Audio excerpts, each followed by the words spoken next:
Protecting the future of working families, Teamsters1932.org.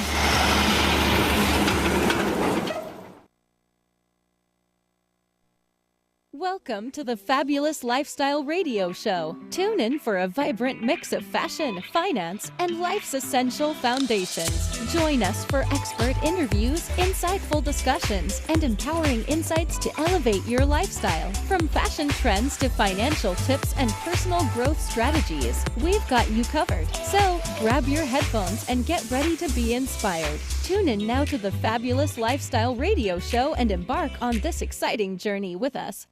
Welcome everyone to the Fabulous Lifestyle Radio Show. I am your host, M. Teresa Lawrence, here on KCAA Broadcasting Network, 1050 AM and 106.5 FM, where we cover over 5 million households in the greater Los Angeles.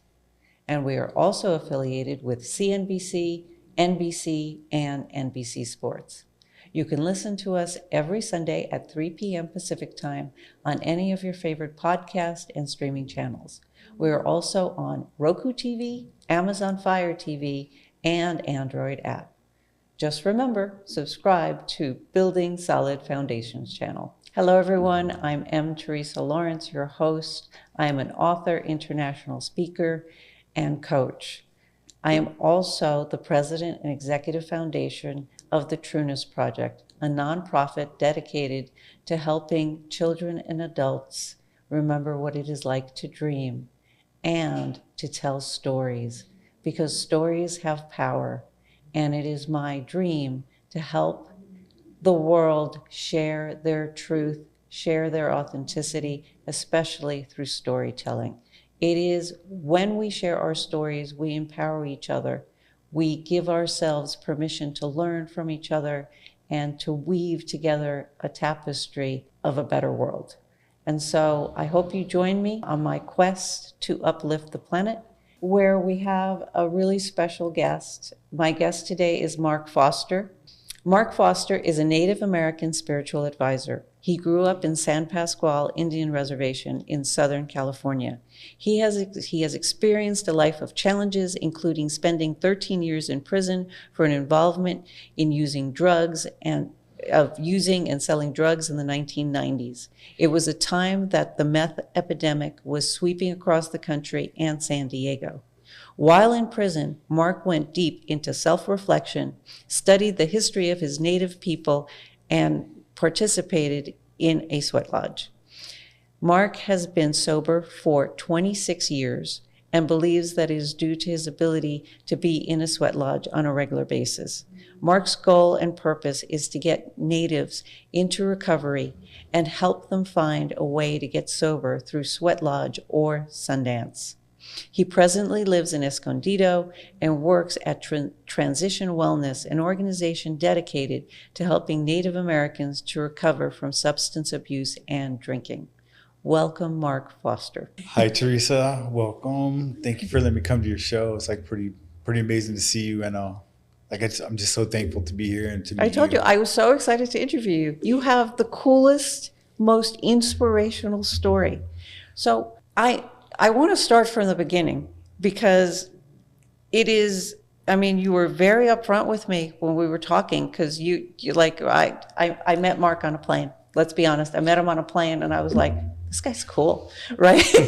Right? And we started talking, and you, spiritually, you're vibrating at such a high level. And your story is one of real struggle, and you were really honest with what you were doing. Talk to me about moving to California and living on the reservation, and what happened with the meth, and how the beginning. What did I call the beginning? I said the struggle. The struggle's real. Yeah, 1983, 84, 85. That was San Diego, North County was the meth capital of the world. There was so much devastation. It was I think it exploded here on the West Coast, right here where we're at this Lexus dealership and everything right here in Escondido, California.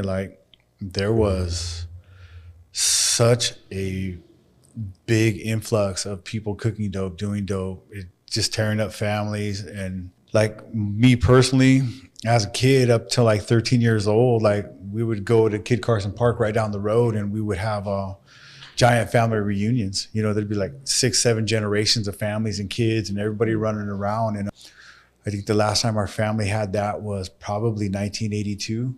And then after that, that meth hit, family reunion stopped. And at that time when I was living in Escondido, but our family moved up to the reservation, like San Pasqual Indian Reservation. And, you know, we lived up there for 2 or 3 years, like with no power, no water.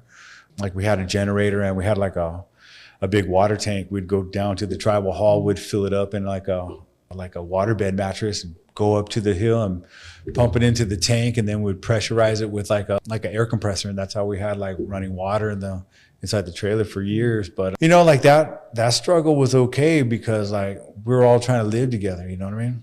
A few years later, then all of a sudden the meth hit, and then with that meth, like you saw the heroin that was inside the community already, and it was like a long time ago, back, shoot, like in the early 80s.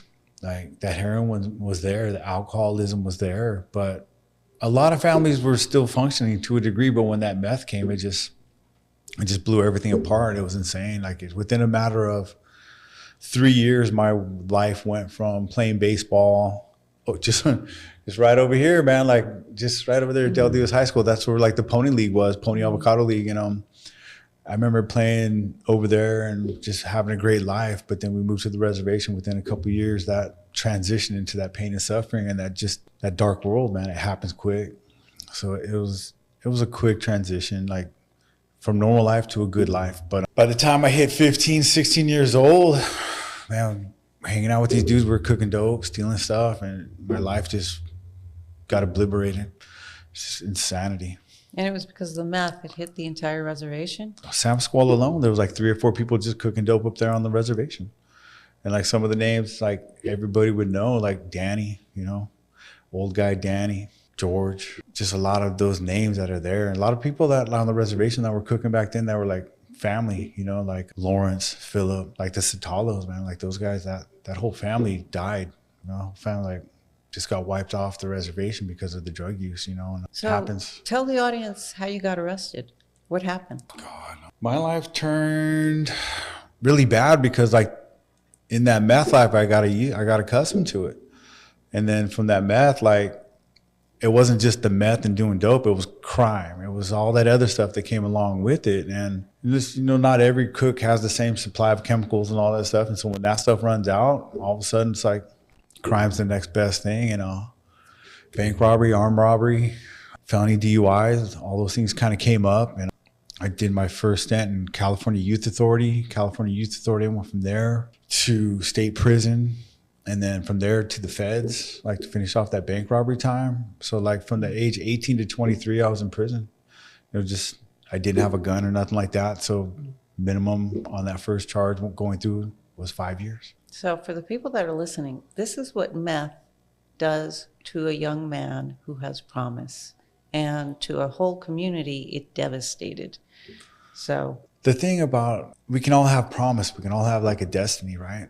But if we don't have the role models that are out there fighting for the kids, we don't have the role models that are out there fighting for the other side, like that darkness, everybody wanted to live in that darkness. Everybody was like, the people that I was hanging out with, they had what was called back in there, and then in the day, B numbers and C numbers. Those are like early California state prison numbers.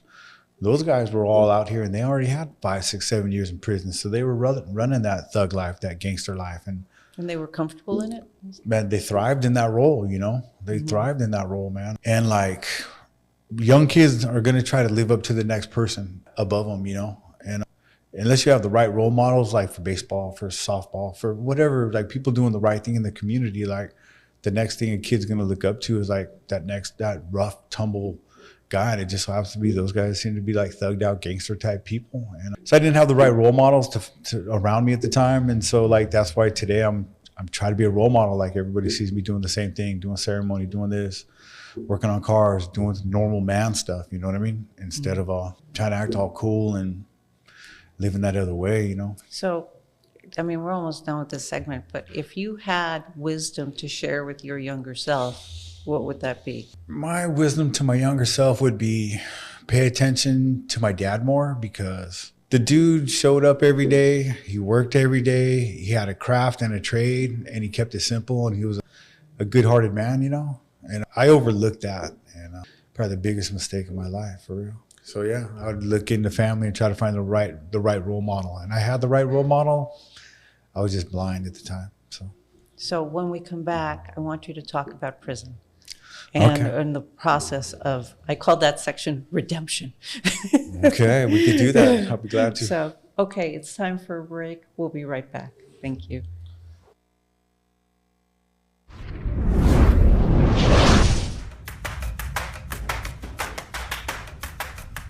You know, for the past 53 years, I have been immeasurably blessed to make my full-time living as both an actor and a speaker, either on stage somewhere or standing in front of a camera. I wanted to take a moment today to tell you how excited I am to be coming to San Diego, California this fall to teach you how to become a professional speaker. I will be teaming up with the multi-talented Marie Waite, and together we will help you design the most compelling, passionate, and energized version of you have ever known. This will equip you with a newfound sense of confidence and the exuberance that it takes to get out there on stage and change lives. The dates are October the 17th through the 20th. I look forward to seeing you there.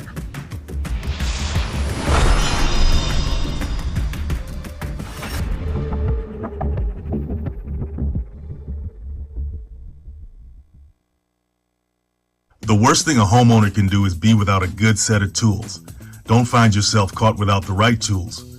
The Real Men of Real Estate's Ultimate Utility Bag ensures you're equipped for any DIY task. With high-quality essentials like a hammer, measuring tape, multi-tool, and Exactac picture hanging tool housed in a sturdy bag, you'll be ready for anything. It's not a good feeling when you have to stop right in the middle of a project because you didn't have that tool that you should have had in the first place. Introducing the Real Men of Real Estate's Ultimate Utility Bag from Caliber 8. This ultimate all-around-the-house tool bag includes essentials like a non-slip grip 16-ounce claw hammer with a nail starter, which is perfect for keeping your fingers safe from getting smashed, a durable 16-foot measuring tape, which is a must in any toolkit, the Caliber 8 Multimax Pocket Tool, which features a 6-inch locking-style adjustable pocket wrench, 5-position wrench, 2 Phillips, and 1 flathead screwdriver, a durable stainless steel pocket knife, can and bottle opener, saw blade, an LED flashlight so you don't have to get caught in the dark. A compact toolkit small enough to fit in your glove compartment or your kitchen drawer, with a utility knife, 2 Phillips and flathead precision screwdrivers, a mini socket set, a box of wood and machine screws, needle nose pliers, wire cutters, and a driver set with flathead Phillips and Torx style bits, and the Exactac picture hanging tool, which makes picture hanging easy with no measuring required or stray holes to deal with. With everything you need conveniently packed in one sturdy bag, you'll be ready for any DIY task. Call area code 619-453-4664 or visit realmenofrealestate.com. The first 10 shoppers get a 10% discount with promo code TOOLS. That's TOOLS. Unlock the power within you with Who Do You Think You Are? Delve into the art of personal branding and craft a legacy that leaves an indelible mark on the world. Learn from real-life experiences and actionable insights, empowering you to become a leader in your field. Get your copy now and embark on the journey to unleash your true potential. Now available on Amazon.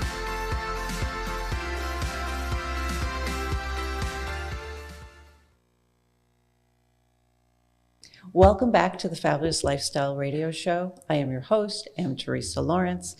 I am here with Mark Foster, and we're going to continue our fabulous conversation about his journey. And I did say I was calling this next section Redemption, but I misspoke. We are at the point of his life of self-reflection and expansion. He is in prison. He's in prison for a long time. Mark, I want you to share with the audience what you went through from the time you got in to the time you got out, because I'm sure you came out an entirely different person. You know, the whole prison thing comes in sections, right? Going through youth authority, like I came from the reservations. When I ended up in California Youth Authority up in Norwalk, California, it was a shock, like the gang mentality and all that stuff that was there. I wasn't ready for it. So I ended up like doing a lot of fighting, like just not giving up ground and not being bullied and all that stuff. Like I was alone. There was nobody else from my reservation there. There was nobody else there from my community. It was just me all by myself. So there was a lot of, all right, man, I have no choice. I just got to stand up for myself. And I went through a lot of that. Made it through youth authority. And then, so obviously I had other cases. I had a Fed case I was fighting. So I went out to the Feds, fought that case. I just pled guilty. Spent like a year there, went back to youth authority, finished my time at youth authority. And once again, like got to reestablish who you were because not all the same people are still there, you know? Mm-hmm. So you reestablish your footprint, and then next thing you know, man, you're moving off again. So then I go back to the Feds in LA, It's got to be difficult to enter a prison each time. Like it has to be an unpleasant experience. No, it sucks, man. I remember sitting over there at Chino State Prison, right? And they put me in the dorm, and I was sitting underneath the big old target practice, right? And I was like, dude, I was scared, man. And I remember this guy came up. He's all, "What are you doing?" I was like, "Nothing." He goes, "That's right, you're doing nothing, man. Get down here. We're going to do some push-ups. You're not going to do your whole time just laying on your bunk feeling sorry for yourself." And I was like, okay.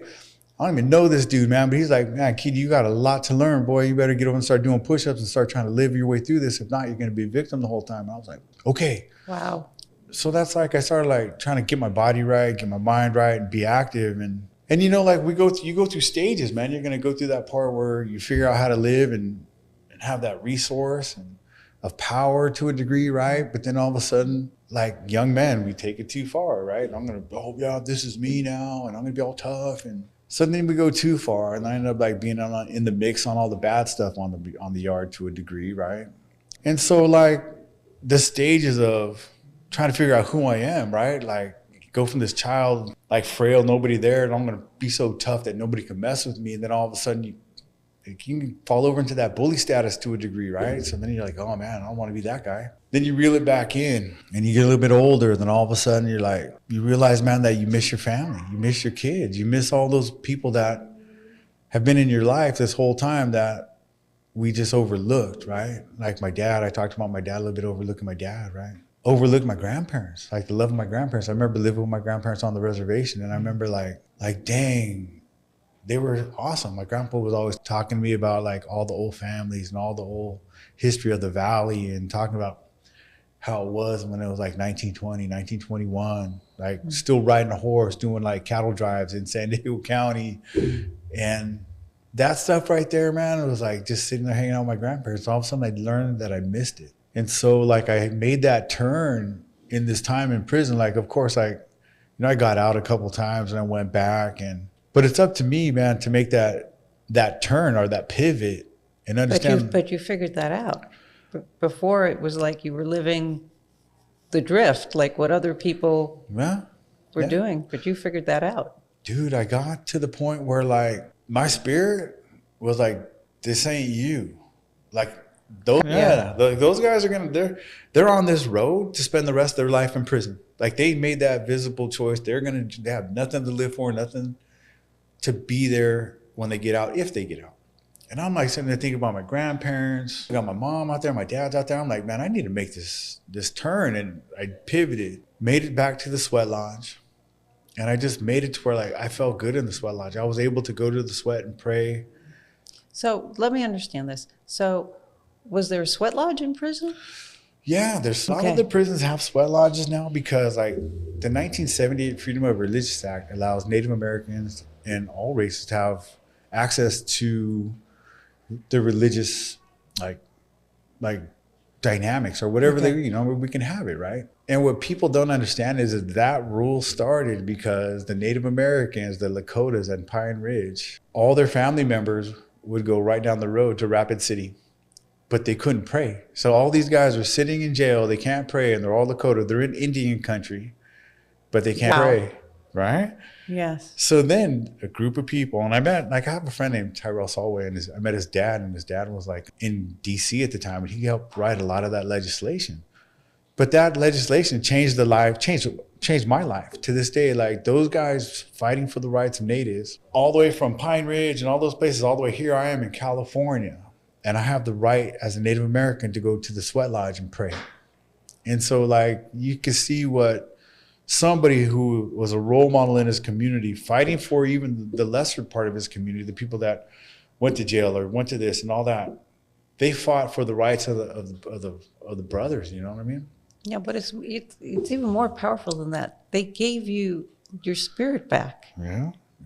You know, Yeah. that's like I so believe in the power of prayer.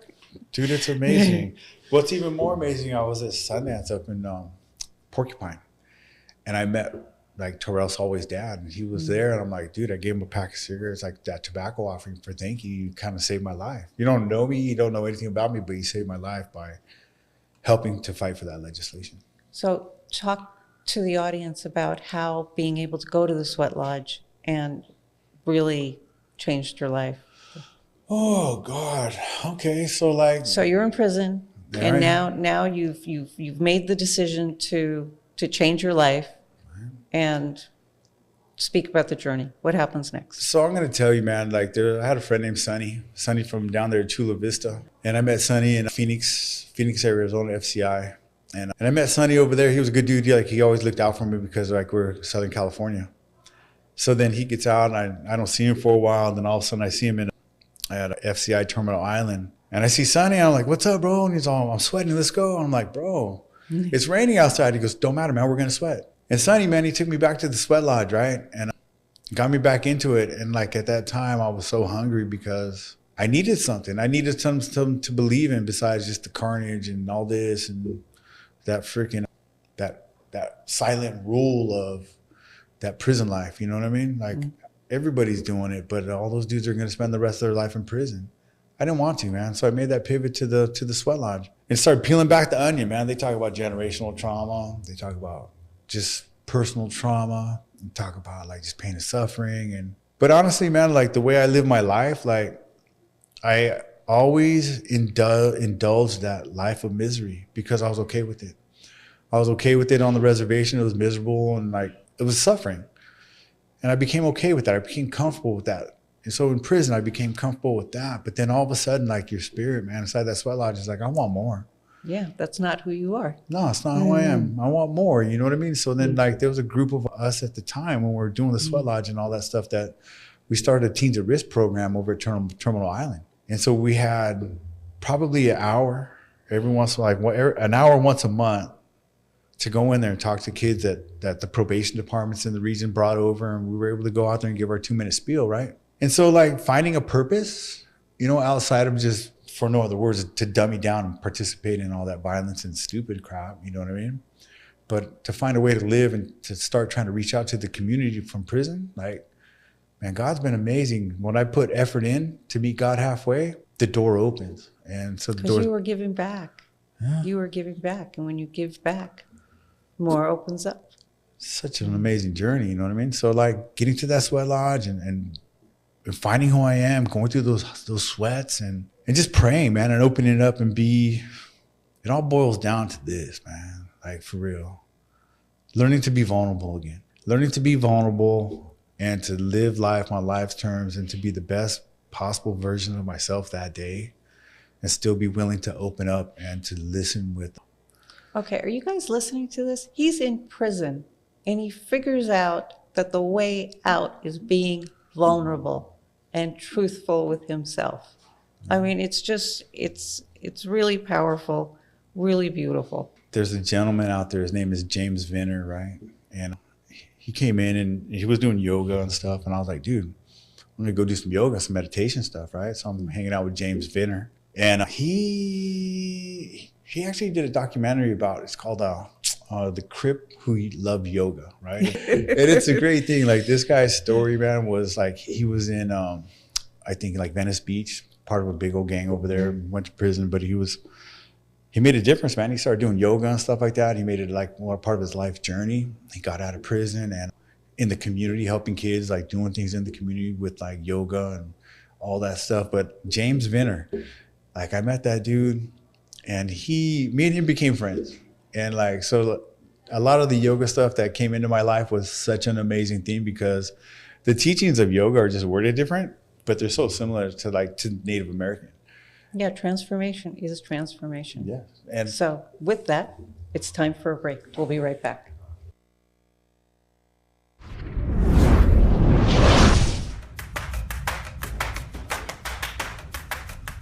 You know, for the past 53 years, I have been immeasurably blessed to make my full-time living as both an actor and a speaker, either on stage somewhere or standing in front of a camera.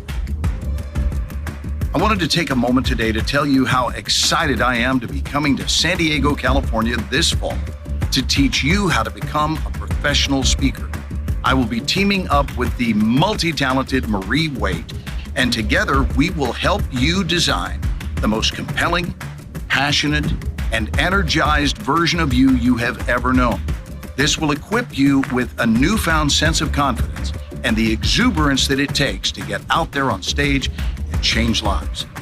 The dates are October the 17th through the 20th. I look forward to seeing you there.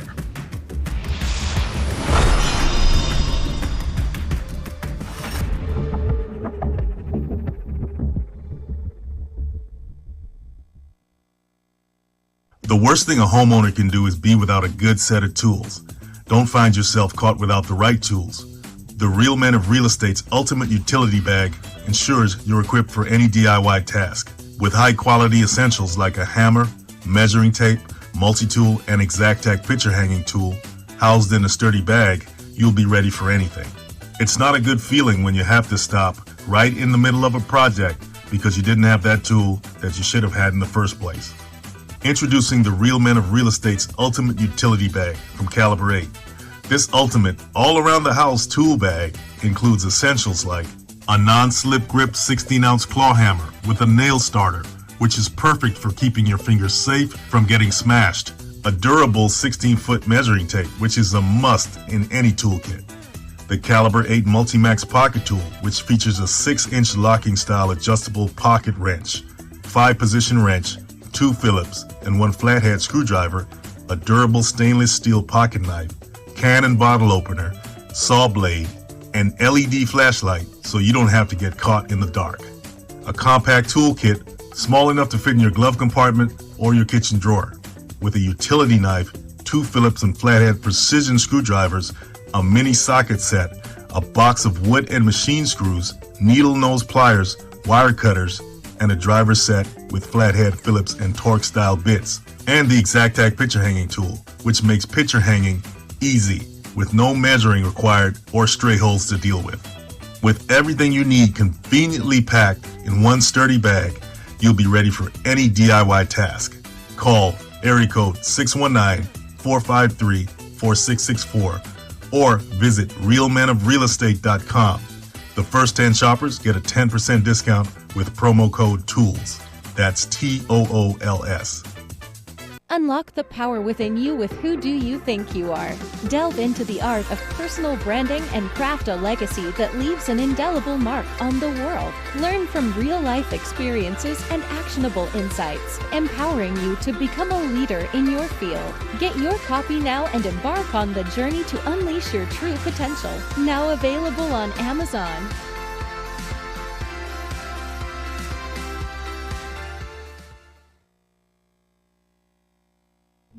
Welcome back to the Fabulous Lifestyle Radio Show. I am your host, Anne Teresa Lawrence, and now we continue our conversation with Mark Foster, who has shared with us his journey of drug addiction, crime, going to prison, finding God, and redemption. And when we left off, he was talking about the benefits of yoga and how similar they are to what he experienced in the Sweat Lodge. And we came to the conclusion that transformation is transformation. It's needed and it happens. In this section, we're going to talk about redemption. Mark has been sober for 26 years. He is a transformational leader and a spiritual leader. And I want you to talk about your journey for getting out of prison and what you've been doing since. Oh God, Teresa, that's a big one. Honestly, like one of the most amazing things is I was walking in today, right? And downstairs there was a lady named Robin.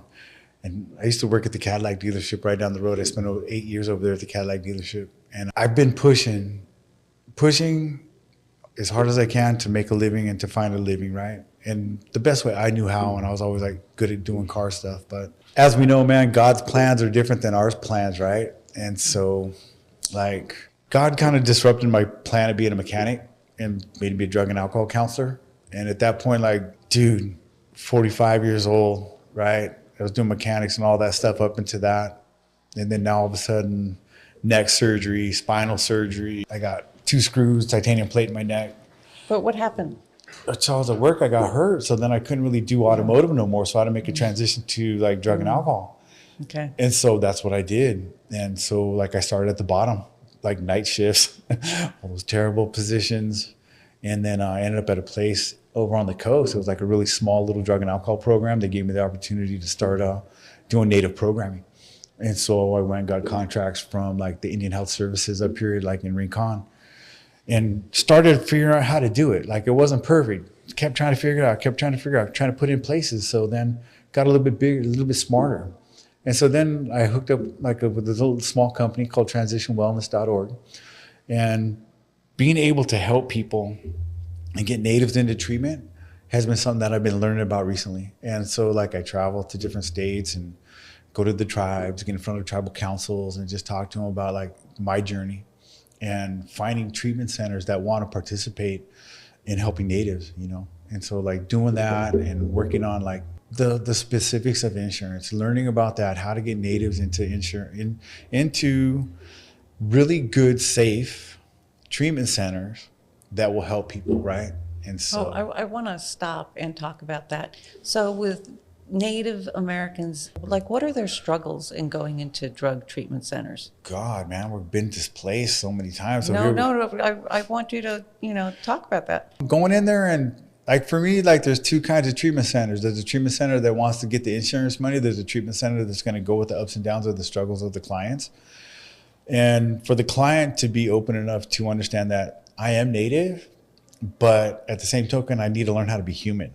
You know what I mean? Because like, I don't want to carry my trauma in here and be like this traumatized, angry Native and still be sober, traumatized, angry Native. That's the thing, man. Like, like everybody's like, I'm Native. I'm like, okay, well, you still need to be human. Right. If all you want to do is identify with your trauma and the anger, like that's okay. You can keep it. Nobody's going to take it away from you, but you got to learn how to be human. You got to learn how to be flexible. And that was the hard part for me. I knew my pain. I knew my suffering. Nobody could touch it. I'm going to hold on to this because it's my lifeline. It was my lifeline for a long time. But I have to choose a new lifeline, a lifeline that's going to take me into the future.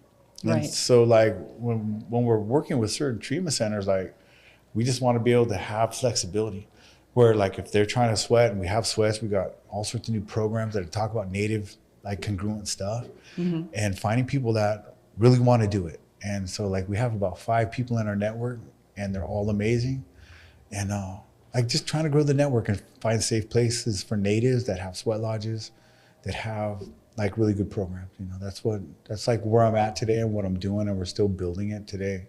Okay. Can you give a few stories of people you've helped? Oh God, man. I got a guy named George out of Oklahoma.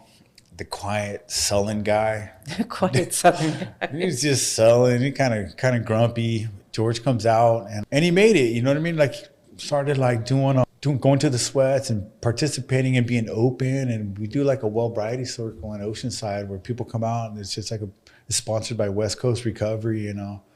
One of the big founders for that, his name is Greg Butner. He's like an amazing guy. He's an Australian guy, but he sponsors it. But George today is still in California. He lives in National City. He's working on cranes and all this stuff up here in Escondido. And George made it. The same stubbornness that in his addiction that he had, he learned to apply that same stubbornness to find a job, to stay with his job. I'm gonna be stubborn. Nobody's gonna get me off my track. I'm gonna make it to where I wanna go because like it's worth it. Like this fight of sobriety is worth it. George found it. I got a young guy out of Wyoming. His name is Mitchell. Love Mitchell, man. Mitchell's the quiet guy, but not sullen. Quiet and reserved guy, but once you get him to crack and smile, man, he's funny. You know what I mean? And like Like I got this little store, it's called Chicken Cone San Diego, right? It's downtown San Diego. And dude, I've had like so many natives working through that little place, all working and just learning how to be in public again, learning how to work again, learning how to participate again. So you have different, like, I guess, businesses helping the clients come back. We do like, and sometimes like a business might be strong with us for like 2 or 3 months that like will take employment with people. But you know, like the economy changes. So sometimes they might be really good at like taking a couple people to work, like part-time or weekends and stuff like that. Or if we're doing events at Chicken Cone San Diego, like we did Miramar, we did Foodie Land, and we have like 3 or 4 natives, all just like people just making sandwiches, doing the grill, people out front, you know, like just making things happen for people. Like that's what we try to do. So like we're always looking for people to work with. Like I got some young kids that are up out of Oklahoma. Like they're over there at a program in Oceanside. We're trying to find jobs for them. So like what I'm trying to do is be a hub to, my goal is to help people with the insurance aspect for Native Americans to get into treatment, and on the backside of it, employment. Oh, well, that brings me back to the question which I was trying to ask. Why is it so difficult with the insurance aspect for the Native Americans? Oh God, man. Like, so the United States government is awesome, right? But some insurances that the government will help with will allow people to go out of state. But there's so many, like the majority of them, they have to keep people in state for their treatment. And I think that's like, it's not a bad thing, but it's more of a struggle because if I'm home and I'm at treatment, it's easier for me to get a phone and text somebody, hey man, can you throw that tennis ball over the fence full of dope? And just don't let nobody see you, you know what I mean? But Okay. if you're not at home and you're 2 states away, you may not have that opportunity to text somebody to come and like sabotage your sobriety. See, stuff like that would never occur to me. So I think it's really important that the listeners get this perspective. Yeah, getting them out of state, getting them out of their comfort zone, man. So like you gotta grow. Like I tell people, if you're gonna do sobriety, it's not always gonna be this great walk through the woods where you got a little running stream over here, you get a drink of water. Sometimes you're gonna have to walk through a desert to fight for that sobriety, to learn about yourself. And that's like with the Sweat Lodge. You go in there, you suffer, you have to find that inner self-resolve. That inner self-resolve that I'm strong and that heat's condensing me, that heat's pushing me, but I'm gonna push, it's pushing me towards a good prayer. If I let it push me towards a good prayer, I'm gonna learn about myself. And so I think sobriety is the same way. If people are telling you no, you're in the right place, because you gotta learn to hear no. You gotta learn to not get those creature comforts right when you want them. Like that's our thing as addicts. I want it now. I'm gonna get loaded. I'm gonna change my perspective. That's great and all, but the reality is when you stop, you're gonna hear a lot of no's. It's gonna be a lot of time on your hands. You're gonna have to do a lot of reading, working out, walking, and yoga, meditation, introspection, right? Like if anybody really knew me, like I was on the cover of LA Yoga. I was doing tons of yoga. I was running 5 miles a day. My bench was over 400. My squat was over 400. I was like this machine. And it was great. But I had a daughter and all of a sudden I was like, okay, all this stuff is really good, but I'm a parent now. Holy cow. Like parenting was like the most scary thing in my life because I wanted to do everything the opposite of what my parents did. Like my daughter took me to the most amazing places, man. Like just right over here, there's like a little ice skating rink. Went to nationals. She was in like all these little natural beauty pageants, right? Dude, my kid took me all over doing that stuff, right? And then she does these And you got interviews. to enjoy it. Oh And my isn't God. that fabulous? When you look back at your journey, your younger self, could you ever have imagined experiencing that with your daughter? I would never thought about that. Like my daughter's so amazing. Like I remember sitting there at Paramount and she was pinned like with this other little girl. And final. And I remember like she walks through these double doors and you hear, oh my God, Mia Foster's. And they're like, hi, Mia. And like 20 people in there all waiting to talk to my daughter. And I was like sitting there, man, I'm like, dude, my life is not even close to the same of what it used to be when I was in my addiction. Like just having that unseen faith and unseen trust to do the right thing. Dude, I'm like being a parent has been amazing. And my daughter has pushed me.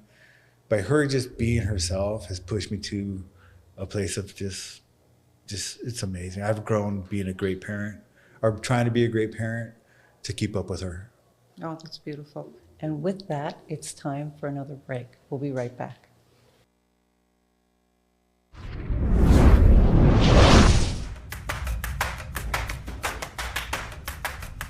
You know, for the past 53 years, I have been immeasurably blessed to make my full-time living as both an actor and a speaker, either on stage somewhere or standing in front of a camera.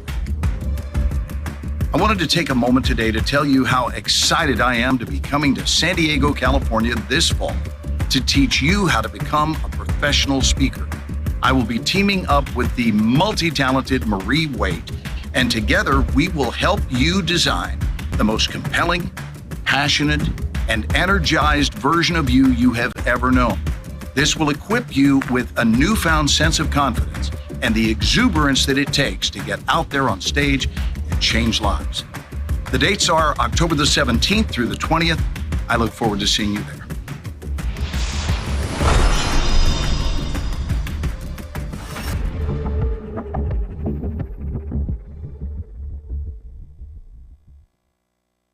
Unlock the power within you with Who Do You Think You Are? Delve into the art of personal branding and craft a legacy that leaves an indelible mark on the world. Learn from real-life experiences and actionable insights, empowering you to become a leader in your field. Get your copy now and embark on the journey to unleash your true potential. Now available on Amazon.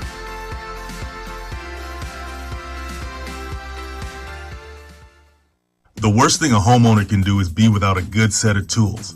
Don't find yourself caught without the right tools. The Real Men of Real Estate's ultimate utility bag ensures you're equipped for any DIY task. With high quality essentials like a hammer, measuring tape, multi-tool, and Exactac picture hanging tool housed in a sturdy bag, you'll be ready for anything. It's not a good feeling when you have to stop right in the middle of a project because you didn't have that tool that you should have had in the first place. Introducing the Real Men of Real Estate's Ultimate Utility Bag from Caliber 8. This ultimate, all-around-the-house tool bag includes essentials like a non-slip grip 16-ounce claw hammer with a nail starter, which is perfect for keeping your fingers safe from getting smashed, a durable 16-foot measuring tape, which is a must in any toolkit, the Caliber 8 Multi-Max Pocket Tool, which features a 6-inch locking-style adjustable pocket wrench, 5-position wrench, 2 Phillips, and 1 flathead screwdriver, a durable stainless steel pocket knife, can and bottle opener, saw blade, an LED flashlight so you don't have to get caught in the dark. A compact toolkit small enough to fit in your glove compartment or your kitchen drawer, with a utility knife, 2 Phillips and flathead precision screwdrivers, a mini socket set, a box of wood and machine screws, needle nose pliers, wire cutters, and a driver set with flathead Phillips and Torx style bits, and the Exactac picture hanging tool, which makes picture hanging easy with no measuring required or stray holes to deal with. With everything you need conveniently packed in one sturdy bag, you'll be ready for any DIY task. Call area code 619-453-4664 or visit realmenofrealestate.com. The first 10 shoppers get a 10% discount with promo code TOOLS. That's TOOLS. We are back. Welcome back to the Fabulous Lifestyle Radio Show. I am your host, M. Teresa Lawrence. Today I've had the pleasure to be with Mark Foster, and we continue our conversation. And in this, our final segment, I want to make sure to ask you what it is that you're up to now. What is Mark Foster doing? Oh God, Mark Foster is still adding to, like, finding the perfect programs that fit for the needs of Native Americans, right? Trying to sign like this guy up in Utah, and his name's Joe, man, amazing Joe, and like a great guy. He's got this great program up in Utah, and we're trying to bring it into our network, right? Like the difference, like that's just what it is. He's been my goal for like the last 3 or 4 weeks, and like finally making headway with him, and I think he's going to sign up with us today actually. So it's like an amazing thing. And when you say sign up with us, what are you? Well, like working with Transition Wellness, we don't just, like, we're working with like 5 different programs to place natives at wherever their needs are met or can be met for the best of their needs, right? Okay, talk to me about Transition Wellness. What is it? Where are they located? How many states do they service? Right. Okay, Transition Wellness, like basically we're working in like the Southwest right now, and we service like helping Native Americans get into treatment. So like transition wellness started out as just like 2 or 3 people working with just one center, right? And then all of a sudden transition wellness, it grew.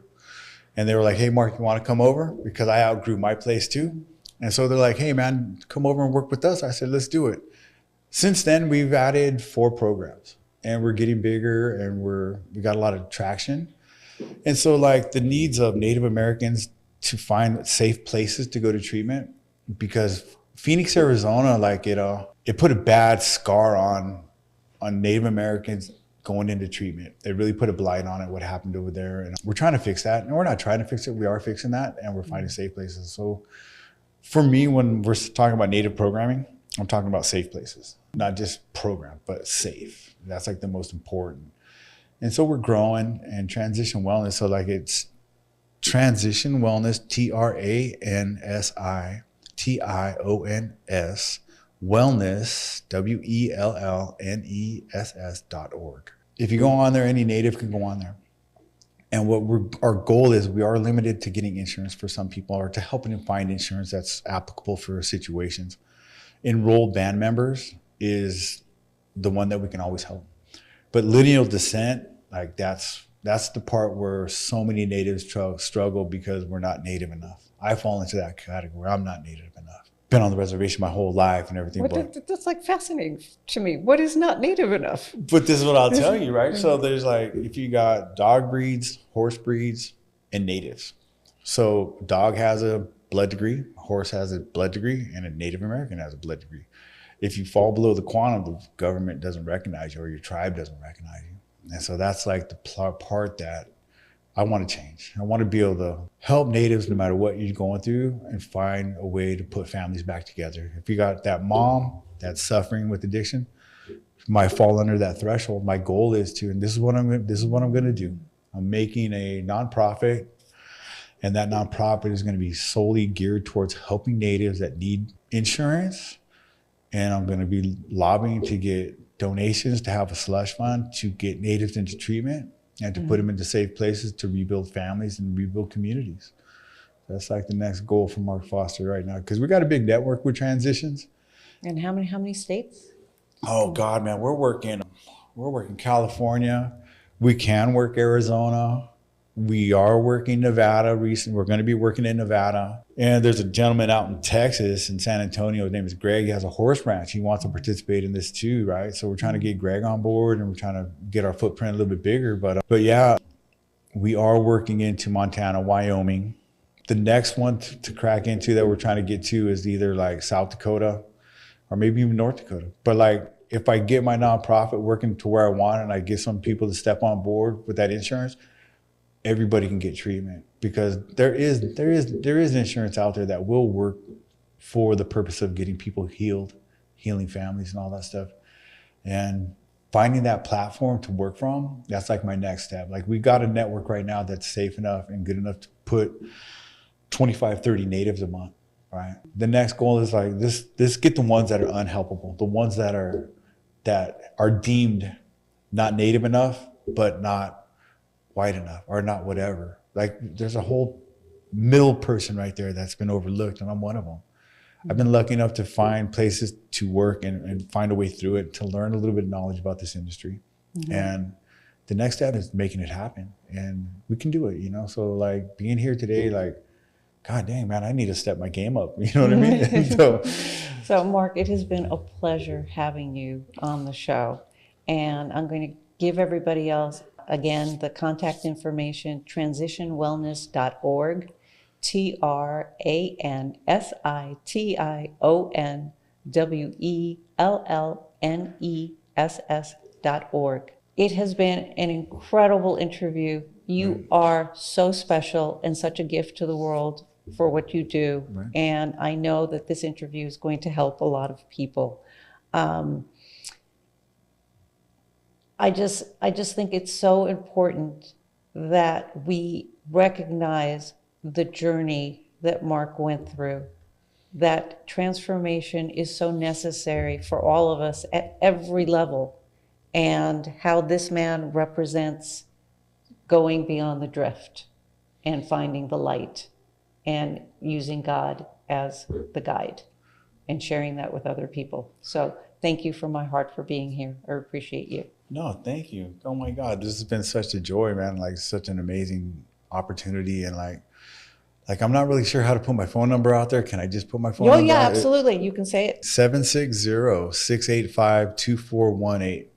760-685-2418. And one more time, 760-685-2418. And like, if you want to participate or if you have any knowledge on nonprofits and all that stuff, please reach out to me, because that's my next step. It's like the new frontier. And like I always hear so many people like, man, I got my nonprofit. And I was like, all right, well, I'm not ready yet. But now all of a sudden I'm thinking I'm ready. And so like, I'm looking for people want a little bit of guidance. And if anybody has any of that stuff, like, shoot, let's spread this wealth and let's get more people into treatment. And not only, just so you know, man, like all races come to Sweat Lodge. All races come, and black, white, red, brown, or whatever. Everybody comes and we all sweat. And it's like finding a way to heal the people and heal the circle. Well, thank you so much. It has been a wonderful interview. And thank you all for watching and listening to us. If you want to listen to the replay, it will be available on Roku TV, Amazon Fire TV, and the Android app. Just remember to subscribe to Building Solid Foundations channel. Thank you so much. Until next time, I am your host, M. Teresa Lawrence. Welcome to the Fabulous Lifestyle Radio Show, where we talk about food, fashion, finance, and foundations of life.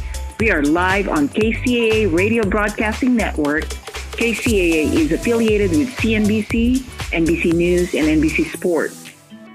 We are sponsored by Sheltered Studios, Fire Connect, and Building Solid Foundations.